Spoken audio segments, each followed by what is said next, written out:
I want to preface this by saying I'm so sorry about the timing. It's no excuse. I know I went on that trip and I wasn't able to get a lot done. Nonetheless, that's no excuse. This is the best way where I can show you the slides and all, and myself. Um, Put on a nice shirt for it. I didn't really have a good time on the trip. Not that it matters, but let me get into it. So this is my personal case study. I wanted to stray away from doing anything else in terms of picking one of the case studies that you gave us, just because I have problems of my own that I'm trying to deal with and challenges and goals that I want to tackle head on. Figured this is the best way to do it. It's my personal case study. So for my data, I'm a 21-year-old male. I am 6 foot tall. I weigh around 175 pounds. It fluctuates between 174 and 177. I picked the average. I work out by running 2 5Ks a week. I like to stay active. I like to run. It's been something that I've liked to do my entire life. I go to the gym around 5 to 6 times a week doing lifting.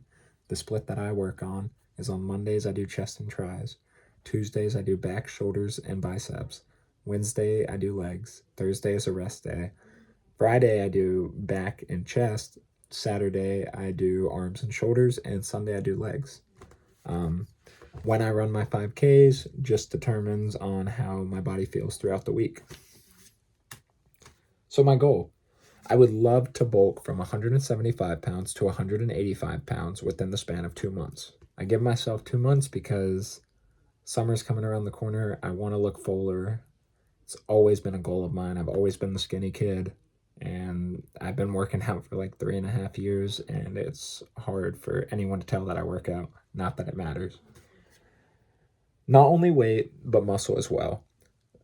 I think it's important to note that because I could dirty bulk and I could eat things that are terrible for me and gain a bunch of weight, which would technically complete my goal. But I want to eat foods that are going to benefit me in the long run by allowing my body to build muscle throughout the process.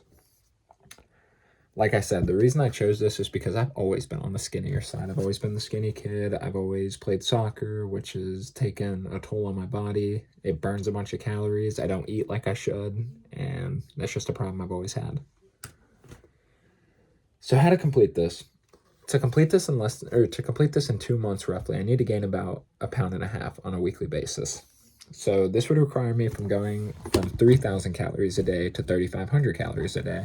On a good day, I do eat around 3,000 calories, but as stated, I need to go in a 500 calorie excess. If I stay consistent with my eating habits, I will be able to complete this by May 2025 of this year, which is awesome to think about.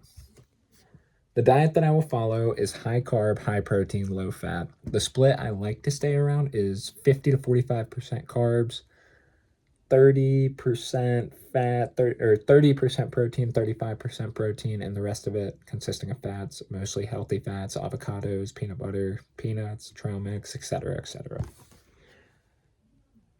And as stated previously, my workout schedule: Mondays chest and triceps, Tuesdays back and biceps, Wednesdays legs, Thursday is rest, Friday is chest and back, Saturday is arms and shoulders, and Sunday is legs once again. I like to hit each muscle group 2 times throughout the week. So first we need to calculate my BMR and my TDEE. My BMR is 1,875 and my TDEE is 2,906. So as stated previously, my meal plan will consist of high carb, high protein, low fats to allow myself to obtain enough energy to go to the gym that many times a week and to build muscle throughout this entire process. Like I said, the split 50 to 45% carbs, 30 to 35% protein, and about 20% fats make up my diet. And I would love to stay away from ultra processed foods. That's one thing that has resonated with me throughout the entirety of this course.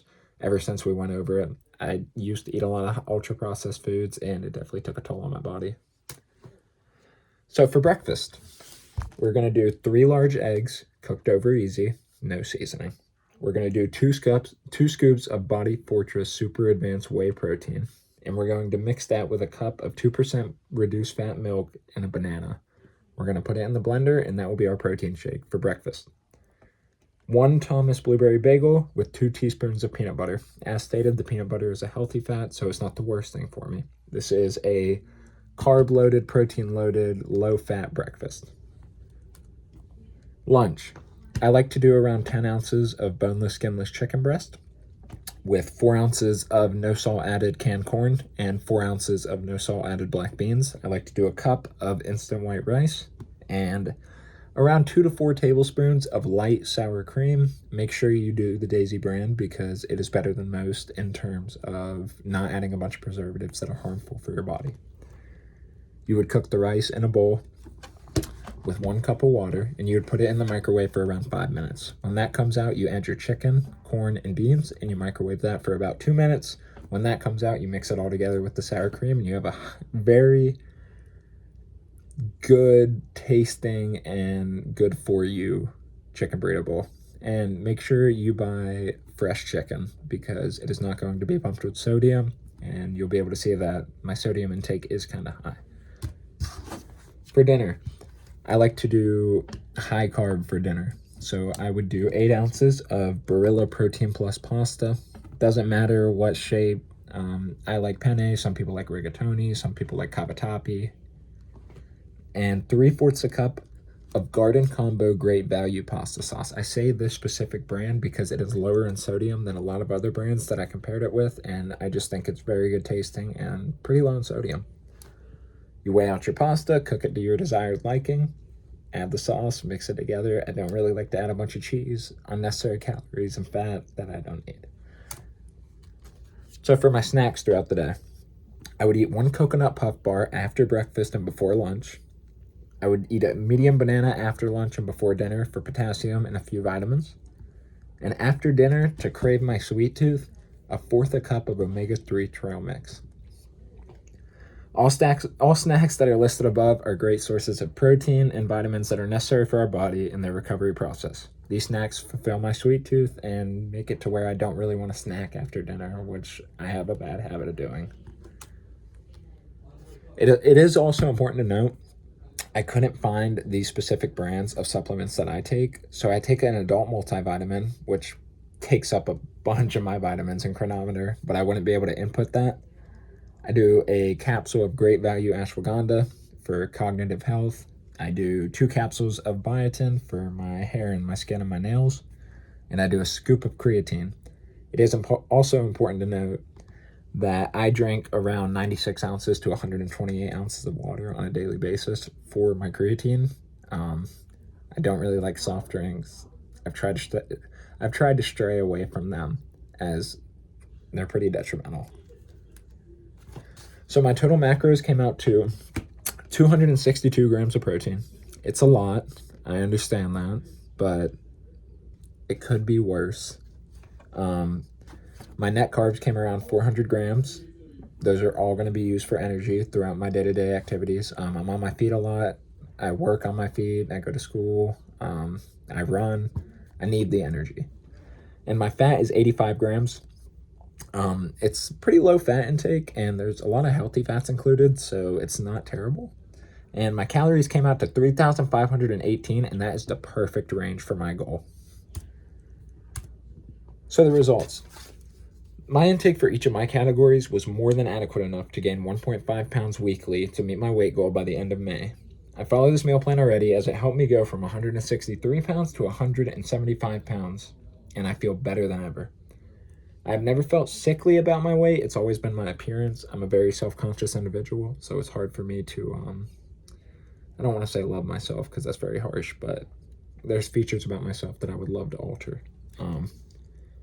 But 3,500 calories was my ending point for my daily meal plan. 30% of the calories came from protein, 48% from carbohydrates, and 22% from fats. I don't think it's bad at all. Will I continue this meal plan? Absolutely. I am not just doing this just for this class. This is something that I use in my day-to-day life. As I stated previously, I've already gained weight. It's hard for me to gain weight. I have a very fast metabolism, but this has honestly helped me so much. But if I follow this meal plan, there's no doubt in my mind that I can't weigh 185 pounds by the end of May. It's 100% possible. And here are my findings. Obviously, you'll see them when I submit this, but I took screenshots of everything. Here's all my vitamins, fats, lipids, carbs, proteins. And as stated previously, I take a multivitamin, so these vitamins that I don't have enough of, I truly do have enough of, and I promise you that. Any questions? I appreciate everything you've done for me this semester. I probably won't have you again as a professor. It breaks my heart. You're an amazing professor. Dr. Booker, you are an amazing person, and I really do appreciate everything you've done for me. I really hope you enjoy this presentation, and I'm sorry it's late. If you need to dock points for that, I completely understand. It's completely understandable. But thank you so much for all you do. You're an amazing individual, and I hope you have a great summer. Thanks.